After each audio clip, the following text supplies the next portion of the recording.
Welcome back for another crock pot recipe. This one is super simple and super delicious. So the first thing you're going to need is your crock pot.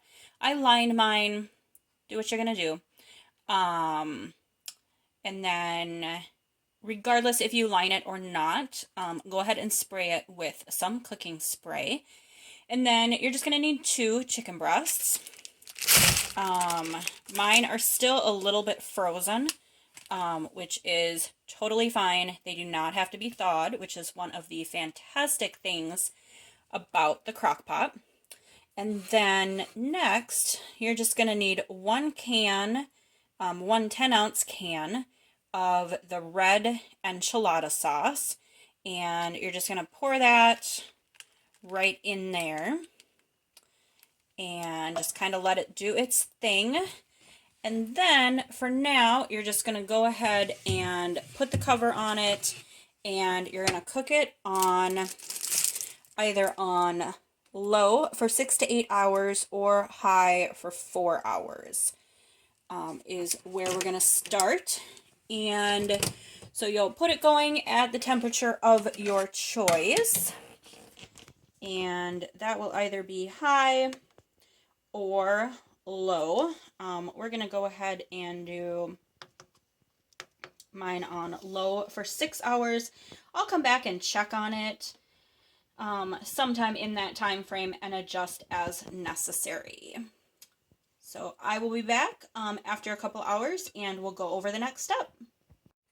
All right, it has been a couple hours, so we're just going to check on the chicken here. All right, so you can see that it is still not done. Like I said, it's only been a couple hours, so we're just checking on it. We're just going to make sure that both sides get coated in the sauce. So we're basically just going to flip them over and let them keep cooking. We'll be back in another couple hours.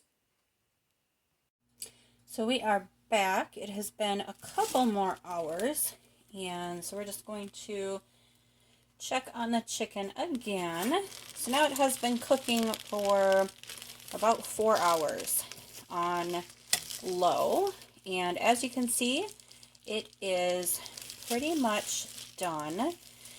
So what you're going to do at this point is you're just going to shred it, and you can do that whichever method you want. I typically, when it's in the crock pot, I just kind of use my tongs to just kind of pull it apart like this.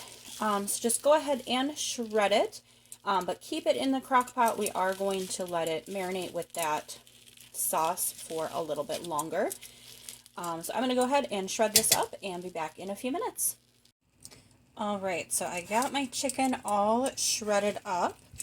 And now, like I said, we're just going to let it kind of marinate in this enchilada sauce just for a little bit longer.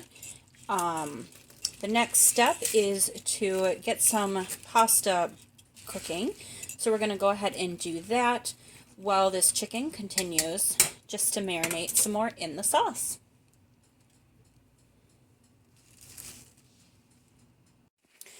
Alright, so now we are ready to cook our pasta, and just going to get a pot of salted boiling water, and then you're going to use about a half a box of the pasta. I'm using the Barilla brand because that's what I have, and I'm just going to use about half a box. Cook that until it is al dente. So we'll be back in about 5 to 7 minutes. Alright, so while you're waiting for your noodles to finish cooking, we're going to come back to the crock pot and we're going to go ahead and make the cheese sauce. So the first thing you're going to want to do is you're going to want to put about a cup of half and half in here.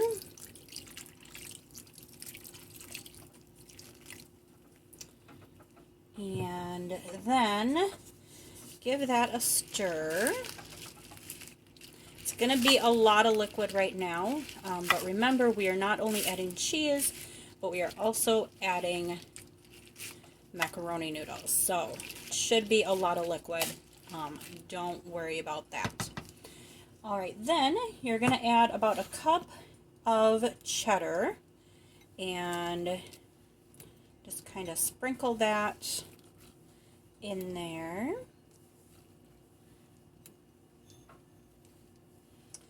And go ahead and give that a stir. You're also going to be adding about a cup of pepper jack, but we'll do it separately just to add them in a little bit more slowly to give them a chance to melt.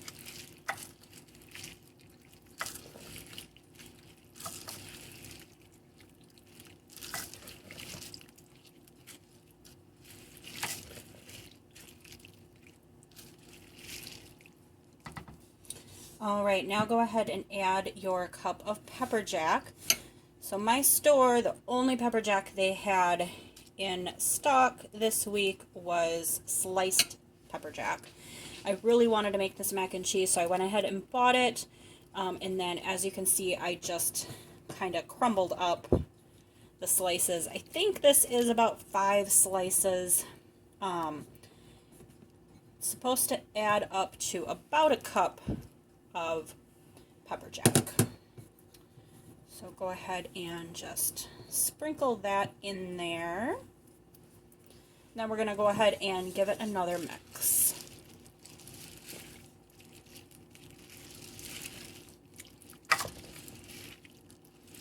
Alright, so now we're just going to give this a chance to hang out and melt for a few minutes while we go check on our pasta.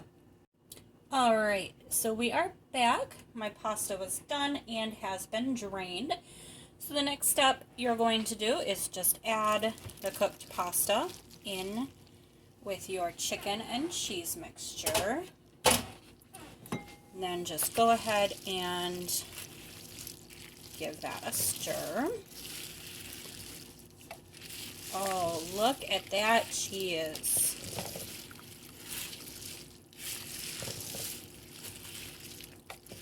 Alright, so go ahead and give that a stir. Make sure that everything is really well coated in that sauce mixture. And then we are going to be adding a little bit more cheese. So I'm going to go ahead and do that, and then I will be right back.